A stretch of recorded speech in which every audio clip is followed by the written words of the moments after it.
लोक इंटरनेटवर एक प्रकारचा आनंद उत्सव साजरा करत आहेत, कारण नसरापूर प्रकरणातील आरोपी भीमराव कांबळे याला सेशन कोर्टाने फाशीची शिक्षा सुनावली आहे. पण जरा थांबा, फाशीची शिक्षा सुनावणे आणि फाशी देणे यात जमीन आसमानचा फरक असतो. पुण्यातील संतोष माने प्रकरण आठवते?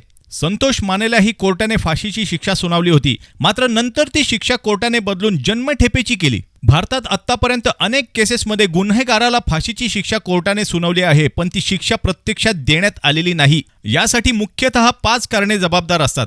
पहिले कारण, दोषीला हायकोर्ट किंवा सुप्रीम कोर्टामध्ये क्युरेटिव्ह याचिका दाखल करण्याचा अधिकार असतो. दुसरे कारण म्हणजे सर्व पर्याय संपल्यावर राष्ट्रपतींकडे केली जाणारी दया याचिका, ज्यावर निर्णय यायला अनेक वर्षे लागतात. तिसरे कारण, जर दया याचिकेला खूप जास्त उशीर झाला तर सुप्रीम कोर्ट फाशीची शिक्षा रद्द करून तिचे रूपांतर जन्मठेपेत करते. चौथे कारण, गळफास देण्याची पद्धत अमानवी आहे का यावर कोर्टात अजूनही वाद सुरू आहेत.